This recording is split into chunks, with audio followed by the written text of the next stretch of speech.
obrigada. Nós vamos passar então à segunda comunicação, como eu disse, da Susana, que vai falar aqui um bocadinho sobre bioestimulantes e o seu contributo para a sustentabilidade e da resistência às alterações climáticas. Portanto, Susana, força e obrigada. Muito boa tarde, já estão todos a olhar para o relógio, não é? Portanto, eu já não tenho muito tempo, o tempo que me estava atribuído agora está limitado, eu não vou querer entrar muito no horário do almoço, mas naturalmente também não vou deixar de querer partilhar a informação que aqui trago e não perder aqui o fio condutor, mas vou tentar ser breve. Antes de mais queria agradecer ao INIAV, neste caso ao engenheiro Pedro Braz de Oliveira, por convidar para estar aqui presente. É para nós um grande prazer poder partilhar alguma da informação que temos desenvolvido nestes últimos anos, mas também o Pedro pediu para que também não fosse muito maçadora, não é que eu normalmente o seja, e que tentasse também desmistificar aqui ou elucidar alguma informação acerca do que é que são os bioestimulantes, porque muitas das pessoas que aqui estão presentes são produtores, são técnicos e, portanto, é importante arrumar aqui alguns conceitos e, portanto, foi nessa lógica que preparei a apresentação e também trouxe um estudo de caso que é o projeto Be Free, que vamos ter a oportunidade de visitar da parte da tarde e só vou fazer aqui algum enquadramento desse projeto, apresentar alguns resultados preliminares, mas depois, durante a parte da tarde, terão a oportunidade de visitar in loco o ensaio que está a decorrer aqui na FATACA e podemos depois discutir esses resultados com mais algum detalhe. O que é que aconteceu aqui? Pronto, portanto o meu conteúdo desapareceu.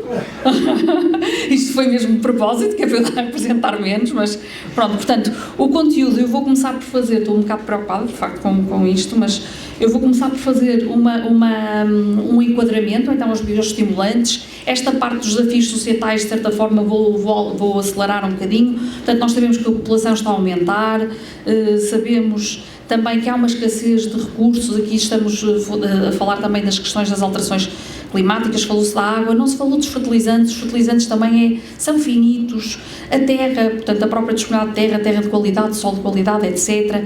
E temos, tipo a cereja no topo do bolo, temos aqui as alterações climáticas, não é? Portanto temos o aquecimento global, temos esta ocorrência destes eventos climáticos extremos e, portanto, isto para os produtores, então quem trabalha com culturas ao ar livre, não é? Apesar de eu ter bastante experiência mais também nas culturas em estufa, torna-se realmente complicado e põe aqui em causa também as questões do food security, food safety, como se diz em inglês, portanto aqui as questões da segurança alimentar. Para além disto, há uma tendência e positiva, generalizada, desde as políticas internacionais, mas também nacionais, de promover realmente uma agricultura mais sustentável. É fundamental caminharmos todos para uma agricultura mais sustentável e vocês certamente todos já ouviram falar do Farm to Fork, a estratégia Farm to Fork, portanto da quinta ao garfo, não é? Digamos assim, e que passa pela redução da utilização de produtos fitofarmacêuticos até 50%, estamos a falar entre 2020 e 2030, portanto em 10 anos, quer dizer, o que é que andamos nós todos aqui a fazer, não é? E de repente em 10 anos tem que se reduzir em 50% a aplicação dos produtos fitofarmacêuticos na Europa, portanto já dá para perceber que é um desafio tremendo. Reduzir a aplicação também de fertilizantes, a ideia é reduzir em pelo menos 20% e reduzir em cerca de 50% as perdas dos nutrientes, portanto evitar as lixiviações, etc. E depois temos, por outro lado, um consumidor também cada vez mais informado, um consumidor mais exigente, que quer produtos que tenham o mínimo resíduo possível. Não falamos só da agricultura biológica, mas vão aparecendo certificações, como certamente muitos de vocês conhecem, que estão a aparecer no mercado, as grandes superfícies a já apresentá-las nas prateleiras, portanto com zero pesticidas. Pronto, depois podem, isto é sempre discutível e se quiserem depois discutir acerca do assunto, mas realmente o que é certo é que estas certificações estão a aparecer e os produtores estão a ser exigido alguns produtores que tenham realmente estes níveis abaixo do nível de detecção dos pesticidas. Portanto, claramente estamos num cenário que é muito desafiador e temos que fazer face a estes desafios todos, portanto, o cenário de alterações climáticas.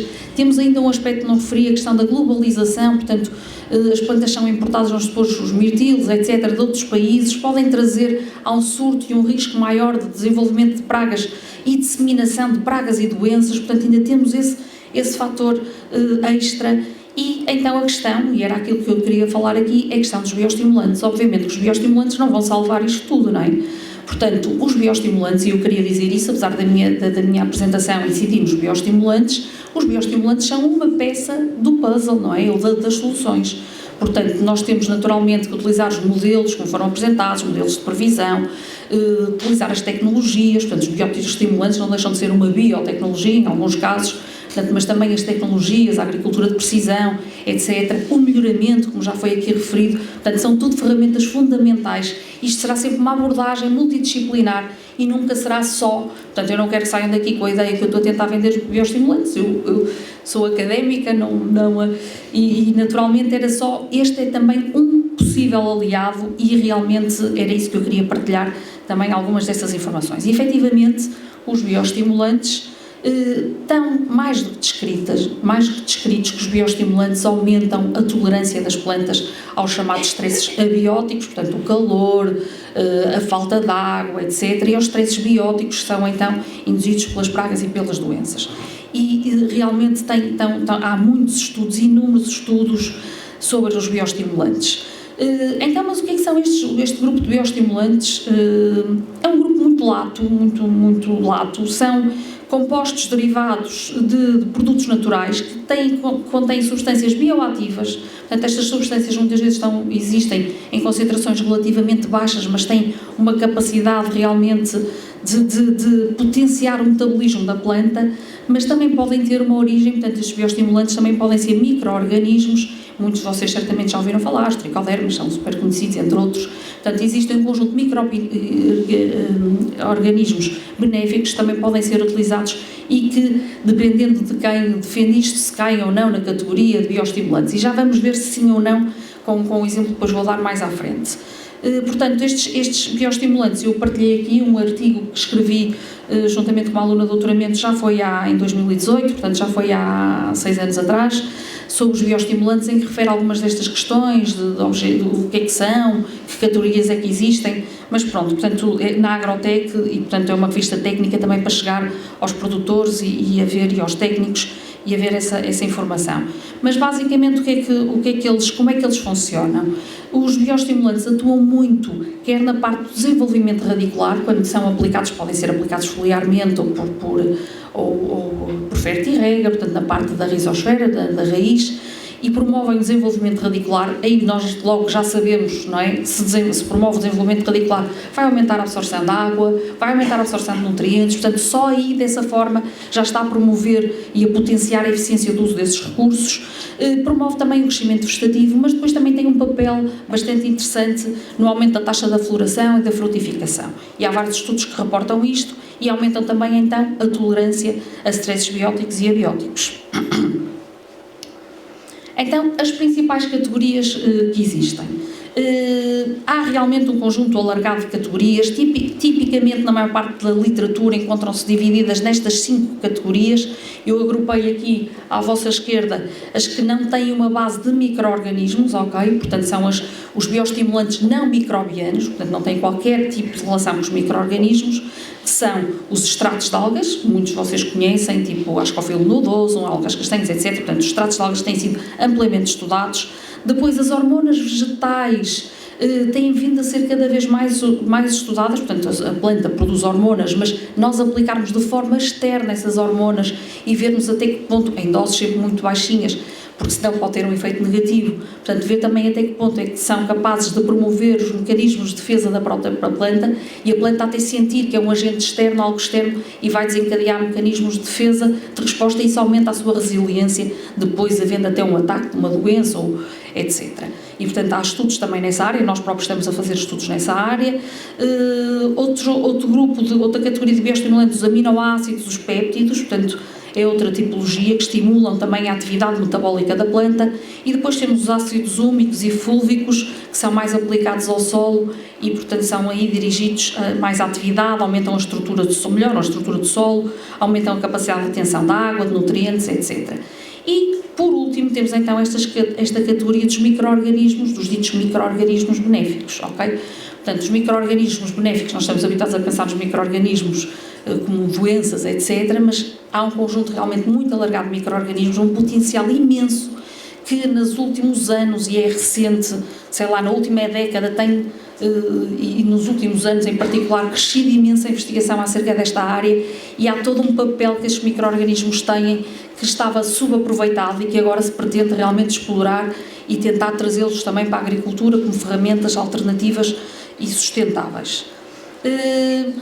Trouxe aqui este gráfico, eu achei interessante, queria partilhar convosco algumas estatísticas assim muito breves, porque acho que também mostra realmente a dinâmica que este setor tem, e vocês podem ver aqui, é literalmente um aumento exponencial. Se olharem para as barras azuis refletem o número de publicações que existiram, isto é nas 2 últimas décadas, ok? Desde 2020, desde 2000 a 2021, portanto nas 2 últimas décadas, assim grosso modo, houve um aumento exponencial, começa ali com praticamente nada, portanto há 20 anos atrás ninguém andava a falar de bioestimulantes, depois começou-se a falar, mas de repente tem havido realmente este aumento exponencial, e estamos a falar, pus ali só a título de referência, em 2021 já havia, porque isto é um somatório, não é? Isto não é o que sai todos os anos, mas um valor cumulativo, já existia 1800 publicações acerca de bioestimulantes. Portanto, eu agora vou falar aqui de bioestimulantes.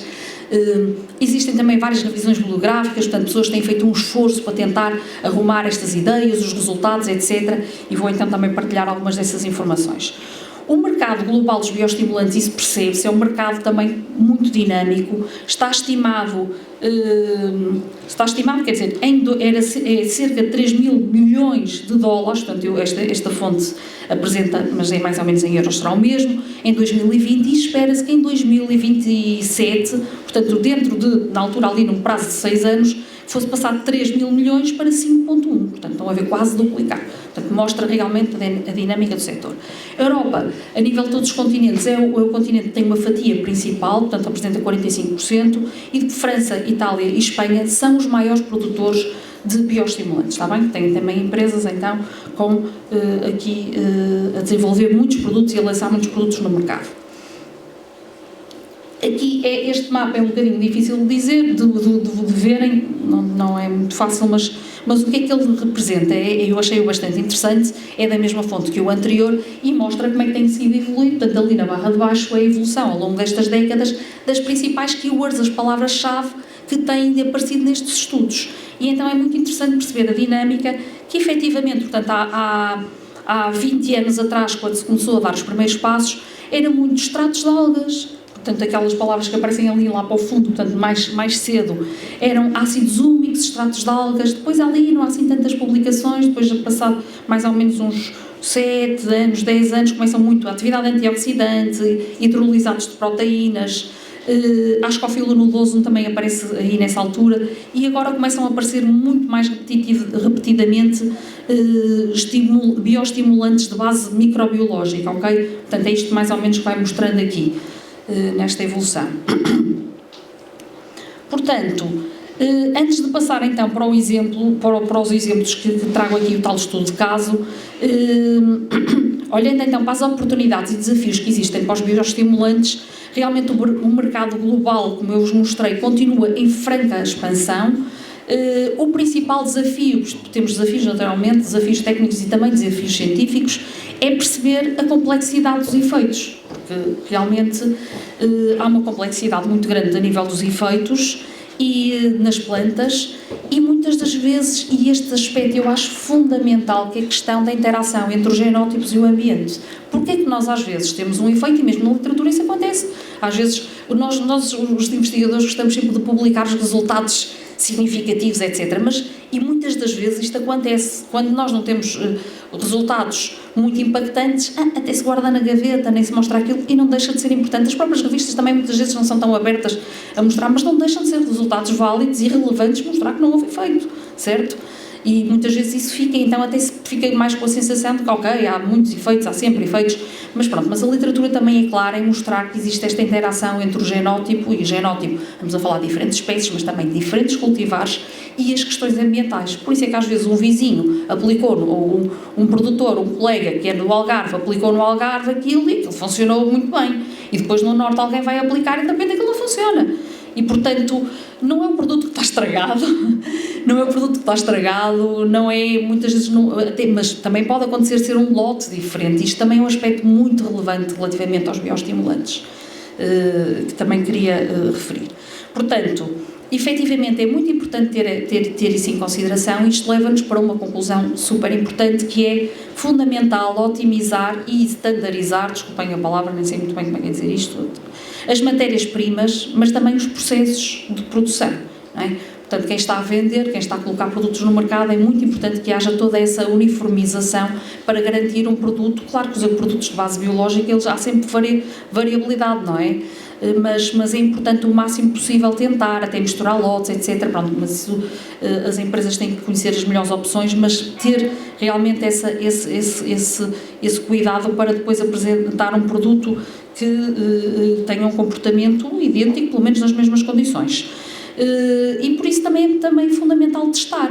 Portanto, é preciso testar, e testar para diferentes espécies, para diferentes cultivares, é preciso testar em diferentes condições ambientais. Portanto, testar é fundamental, não é? E não apresentar um produto que é, como se diz em inglês, one size fits all, não é? Tipo, um tamanho dá para tudo, e isso nós sabemos que na agricultura não funciona dessa maneira. Portanto, até pode criar alguma descrença junto depois dos produtores. Então, as conclusões gerais, eu ainda pensei em trazer alguns exemplos, mas que eu já fui apresentando noutros fóruns de bioestimulantes que utilizei em estudos anteriores, mas assim, tipo, as mensagens rápidas que eu posso apresentar acerca disto muitas vezes eu já cheguei a fazer ensaios com bioestimulantes, nomeadamente até já ia dizer o produto, com extratos de algas, portanto com Ascophyllum nodosum. Cheguei a fazer ensaios em que tive aumentos de produtividade de 20%, e ensaios com rigor, réplicas, etc, 20 e tal % de produtividade, fantástico. E já depois repeti aquele ensaio no outro ano, e de repente tive um aumento que nem era significativo, pronto, se calhar uns 3%, 4%, e portanto, claro que nos faz pensar o que é que aconteceu aqui, não é? Porque é que isto é assim, o produto é o mesmo produto, as condições até eram muito comparáveis, mas há uma coisa que é também importante perceber, como estes ensaios que eu cheguei a fazer junto de produtores, nós não controlamos as condições todas, e há um ano que por acaso era um ano que as plantas estavam sob maior stress, e efetivamente os bioestimulantes funcionam melhor quando as plantas estão sob stress. Porque se eu for comparar uma planta que está em perfeito conforto hídrico, não lhe faltam os nutrientes, as condições climáticas são, aquele ano foi excepcional, e depois a comparar com outra ao lado que lhe pus um bioestimulante, quer dizer, uma é ótima, excelente, a outra não vai mostrar muito mais, não é? Portanto, só que isto também faz pensar, um produtor nunca sabe como é que vai ser aquele ano, não é? E muitos destes bioestimulantes, eles não são usados como curativos, eles são preventivos. Portanto, leva-nos também a pensar que é necessário aplicar, porque efetivamente não sabemos como é que vai ser aquele ano. Se calhar naquele ano, se foi um ano fantástico, não vai haver grandes diferenças com a produção normal, mas infelizmente muitas vezes não são anos fantásticos, e portanto será importante fazê-lo. Outra das conclusões que tenho visto nos estudos que desenvolvi, mas também na literatura, vê-se frequentemente, às vezes eu também acho curioso, que alguns produtos dizem tipo uma aplicação. Vocês devem imaginar que uma planta não é como uma aplicação, não é? Uma aplicação assim, pontual, que de repente a planta tipo, uau, chegou aqui o bioestimulante, agora eu estou preparada para tudo. Não funciona assim. Portanto, as plantas devem ser, porque nós, o termo que usamos é ilicitadas, elas devem ser quase provocadas de alguma forma, aliciadas, de X em X tempo, não é? Para terem esse processo, porque a planta está no seu desenvolvimento, estão a aparecer folhas novas, frutos, está tudo a acontecer, não é? Porque se aplicou uma vez, de repente aquilo já vai dar. Portanto, o que eu aconselho, e as empresas que estão a fazer também, é mais importante às vezes fazer menos doses mais baixas, e aplicar com maior frequência. Portanto, fazer umas aplicações mais espaçadas, com maior frequência, mas com doses inferiores. Funciona melhor, dos estudos que eu fiz com morango e com mirtilo, claro que isto não quer dizer que funcione para tudo, mas efetivamente foi consistente em diferentes anos, vi isso acontecer. E pronto, e também vi estes aumentos de produtividade, lá está, dependendo, e da própria firmeza do fruto, que muitas vezes é um parâmetro muito importante, até por questões de vida de prateleira. Pronto, passando então, e estou a tentar realmente falar rápido, passando então para o projeto Be Free, nós durante a parte de tarde, como eu estava a dizer, vamos fazer a visita ao projeto. Eu quis trazê-lo como um estudo de caso, ok? Portanto, é um projeto que está a decorrer, tem como parceiro o INIAV, tem o Cotton, eu já tenho os parceiros todos no slide seguinte, se calhar até melhor verem assim. Portanto, temos o INIAV, temos a Proenol, que também está aqui presente, o INIAV está presente, o Cotton estou a pensar, o COT, disparate. Não, o COT não está presente. O COT, a FNOP, eu estava a pensar na FNOP, já estava a pensar à frente, que também está aqui presente, e portanto, e temos também 10 produtores espalhados pelo país, produtores ou organizações de produtores espalhados pelo país, que também fazem parte deste projeto. É um projeto, um PRR, financiado pelo IFAP, e portanto é um exemplo de utilização e do desenvolvimento e de uma colaboração de um consórcio alargado com diferentes parceiros. Então, qual é que era o nosso objetivo? Qual é o nosso objetivo? Este projeto está a decorrer. Qual é o nosso objetivo neste projeto? É olharmos para os bioestimulantes, neste caso até são os agentes de biocontrole, não é? Que são os micro-organismos benéficos, olhar para eles e tentar ver então como é que eles podem ser utilizados como uma ferramenta para controlar doenças fúngicas. Todos nós sabemos que nos pequenos frutos,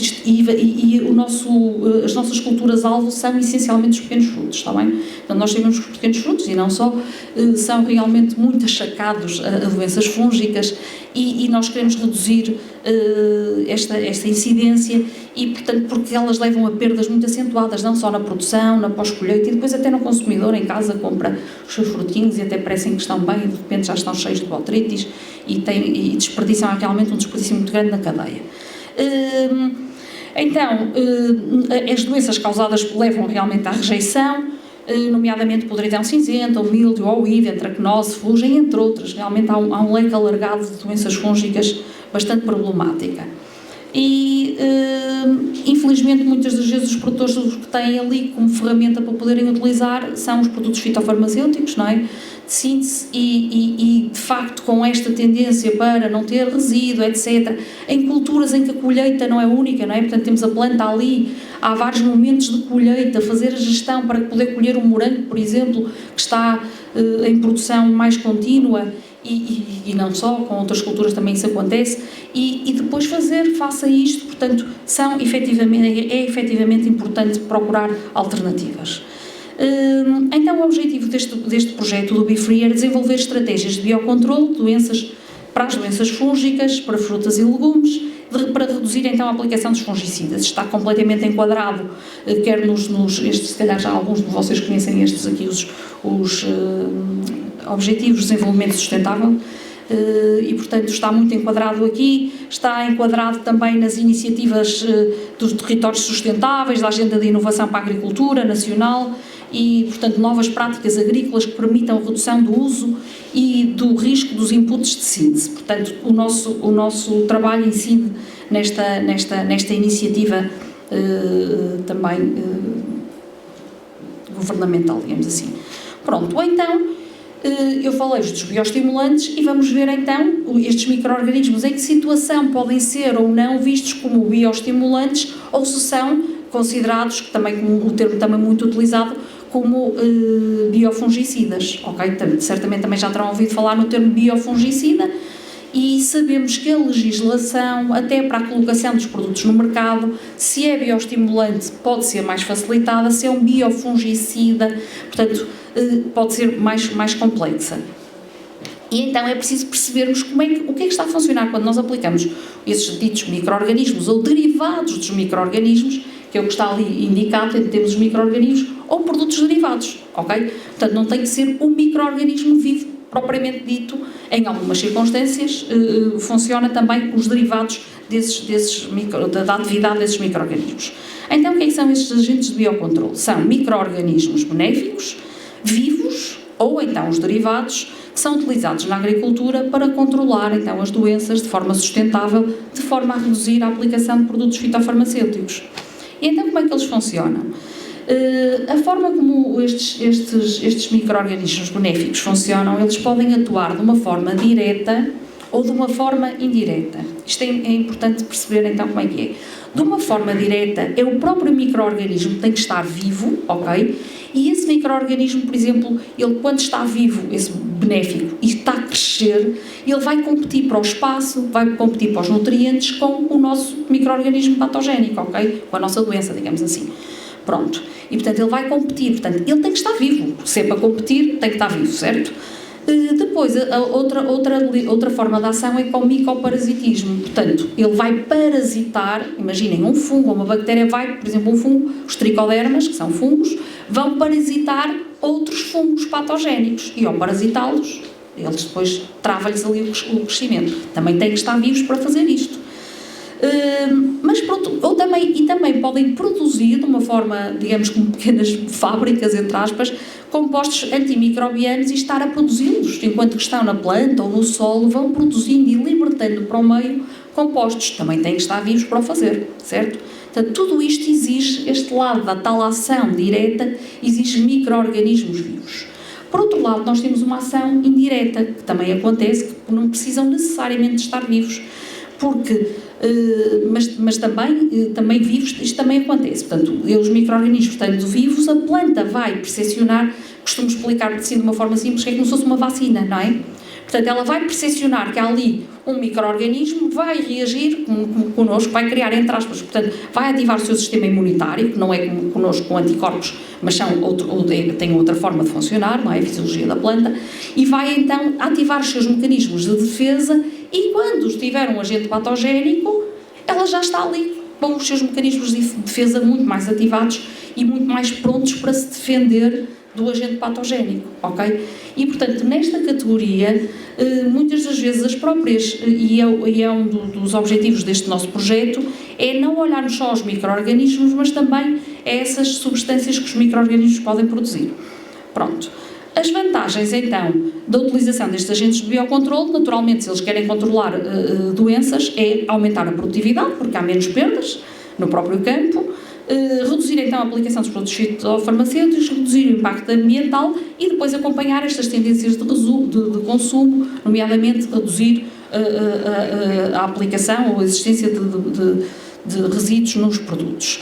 O cronograma não vos vou mostrar, só para vos mostrar que nós estamos no segundo ano, ok? A terminar agora o segundo ano, ainda temos mais um ano e provavelmente haverá mais alguma extensão, porque isto também começou pronto, meio com derrapagem, porque pronto, não vale a pena agora discutir isso. E portanto, aqui estão aqui elencadas, portanto, na coluna mais à esquerda são as atividades que foram desenvolvidas no primeiro ano, na do meio as atividades desenvolvidas no segundo, portanto nós estamos agora a completar estas atividades aqui do meio, e no terceiro são as atividades do terceiro ano. Mas agora vou então mostrar aquelas que foram desenvolvidas no primeiro ano, essencialmente, porque as do segundo ano, nós acabamos o ensaio com morango na Faculdade de Ciências, acabamos esse ensaio há pouquíssimo tempo, e o da fataca está a decorrer ainda, que é o que vamos editar da parte da tarde, está bem? Portanto, nós ainda não temos os resultados para o segundo ano. No terceiro ano, o objetivo então é depois escolher, eleger o que teve uma melhor performance, o bioestimulante, neste caso o agente de biocontrole que teve melhor performance, e vamos aplicar em produtores, está bem? Portanto, o último ano, e em diferentes localizações também do país, precisamente para reduzir aqui e perceber numa dinâmica mais alargada. Pronto, então, e para vocês também perceberem como é que estes processos são processos complicados, esta tarefa foi desenvolvida pelos colegas da ProEnol, que são parceiros do projeto, e portanto, a primeira tarefa, o objetivo era então nós selecionarmos leveduras, estamos a trabalhar em particular com leveduras, podiam ser outros micro-organismos, mas o nosso foco foram as leveduras, e então houve o recurso a 2 coleções de leveduras da própria ProEnol, nós também temos na Faculdade de Ciências, e realizamos aqueles que são chamados os estudos de cocultura, ou os ensaios de cocultura. O que é um ensaio de cocultura? Assim, muito rapidamente, mas para vocês perceberem. Estes ensaios são relativamente rápidos, é a fase mais simples, tanto que veem que a tarefa dura do mês 1 ao mês 4, portanto isto consegue-se fazer muita coisa, exige bastante mão de obra e bastantes recursos, mas consegue-se fazer de uma forma relativamente rápida, que é uma espécie de uma triagem, não é? Para depois de fazer uma seleção. O que é que se faz nessa triagem? Isto são claramente ensaios de microbiologia. Vocês, se olharem ali naquela placa de Petri, não sei se conseguem ver que há uma risquinha e depois vem um círculo, não é? Então, nós colocamos ali o nosso agente de biocontrole, dá para ver aqui o rato. Não, nem sequer se vê o rato. Pronto, mas a risca é o nosso agente de biocontrole e a doença, o agente patogénico, está no centro da placa de Petri. O que é que vocês veem? Reparem que o agente patogénico está a crescer, mas ele está a ir para o lado oposto. Ele está a fugir, está claramente a fugir do micro-organismo, que é o nosso micro-organismo, para nós benéfico, para controlar aquela doença, certo? Portanto, é assim que são feitos estes testes. e portanto, para se poder selecionar então aqueles que terão um efeito potencial, mas nunca sabe como é que se vão comportar na planta. Mas aqui faz-se logo uma triagem, os que não funcionam assim, à partida também não vão funcionar na planta, e é assim que fizemos essa triagem. E chegamos a 3 leveduras, porque nós depois temos que fazer diferentes formulações, e então selecionamos 3 que foram as que tiveram a melhor performance. Chamamos de levedura A, B e C, só para simplificar, e mesmo porque também por direitos de propriedade intelectual não podemos divulgá-las. E, portanto, na fase seguinte também a Proenol estava a desenvolver a formulação e a caracterização destes micro-organismos, os meios de cultura, para depois fazer para fazer um scale-up, não é? Portanto, para aumentar a quantidade de produto produzido e etc. E, portanto, já está preparado para depois, porque depois tinha que produzir isto para nós aplicarmos no campo, não é? Portanto, tínhamos de ter já para as nossas plantas, para uma estufa ainda com uma certa dimensão, também para aqui, para o INIAV. Pronto, e é visto o rendimento, a caracterização microbiológica, etc. E, portanto, nestes fermentadores, nestes reatores, desculpem, estão então aqui a acontecer o crescimento destes micro-organismos. E depois, então, a Proenol também desenvolveu 3 formulações, em que tínhamos tínhamos a levedura viva, portanto tínhamos um micro-organismo vivo, ok? Tínhamos então o extrato, que é um pó, que é liofilizado, e tínhamos aquilo que é chamado o exudado. Portanto, o exudado é o que o micro-organismo produz para o meio, está bem? Portanto, é o micro-organismo que está a produzir algo para o meio, e isso é o que nós chamamos o exudado. E o extrato será, portanto, esse pó liofilizado que tem uma combinação do próprio micro-organismo com o que ele produz, mas está ali, não está vivo, está bem? Pronto. E então foram estas as formulações a que chegamos e passamos depois então para o campo, não é? Portanto, foi aquela primeira fase, passamos para o campo e foi aí que estão a decorrer estes tais ensaios. No campo, esta estufa que nós temos lá no campus de Vairão, portanto, que pertence à Faculdade de Ciências, nós estamos a desenvolver este projeto, foram aplicadas as 3 leveduras, foram combinadas com os diferentes tipos de extratos, de formulações, desculpem, e, portanto, foram comparadas com plantas em que não tinha sido aplicado ou plantas que iríamos aplicar o controle químico. A cultura era o morango, a cultivar foi San Andreas e nós no primeiro ano só nos focamos num fungo, porque isto era impossível, mas fomos sempre fazendo registros se apareciam incidências de outras doenças, até de pragas, portanto, há os registros disso tudo, mas o nosso objetivo-alvo ali era a botrytis. Pronto, isto é só como é que é espalhado o cuidado na estufa, para haver estar em diferentes locais, para haver um delineamento experimental que nos possa depois tirar conclusões robustas e estatisticamente relevantes. Pronto, então, os primeiros resultados, o que é que nós começamos aqui a ver? Vocês não conseguem ver praticamente nada, não é? Mas o que é que nós vimos é a levedura, das 3 leveduras, a levedura C, uma delas, portanto, a levedura C viva, conseguiu reduzir a área de lesão daqui da botrytis e ainda, mas principalmente os exudados, toda a categoria dos exudados, ou quase toda, portanto, os exudados até tiveram também esse comportamento e principalmente o exudado B conseguiu reduzir em 50% a lesão provocada pela botrytis. Portanto, nós pensamos, isto, afinal, parece que foi bem escolhido.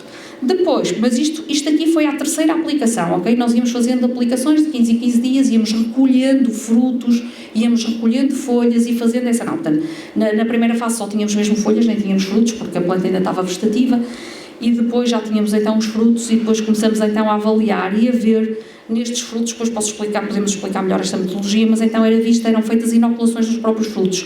Ou seja, estes frutos estiveram expostos a várias aplicações destas formulações e depois nós, quando dizemos inoculamos, ou seja, nós vamos pôr o funguinho patogénico numa quantidade que sabemos, numa concentração conhecida e vamos ver se aquela planta que foi elicitada ao longo daquele tempo, quando ela tem lá mesmo o agente patogénico, na quantidade igual para todos os tratamentos, que é tudo controlado, como é que a planta reage e como é que o fruto reage perante esses agentes patogénicos. E vemos então que, novamente aqui, o exudado C foi de todos o que apresentou uma maior percentagem de frutos que continuaram totalmente saudáveis. Portanto, frutos em que nós colocávamos o micro-organismo e ele não se desenvolvia, ok? Portanto, estava claramente protegido.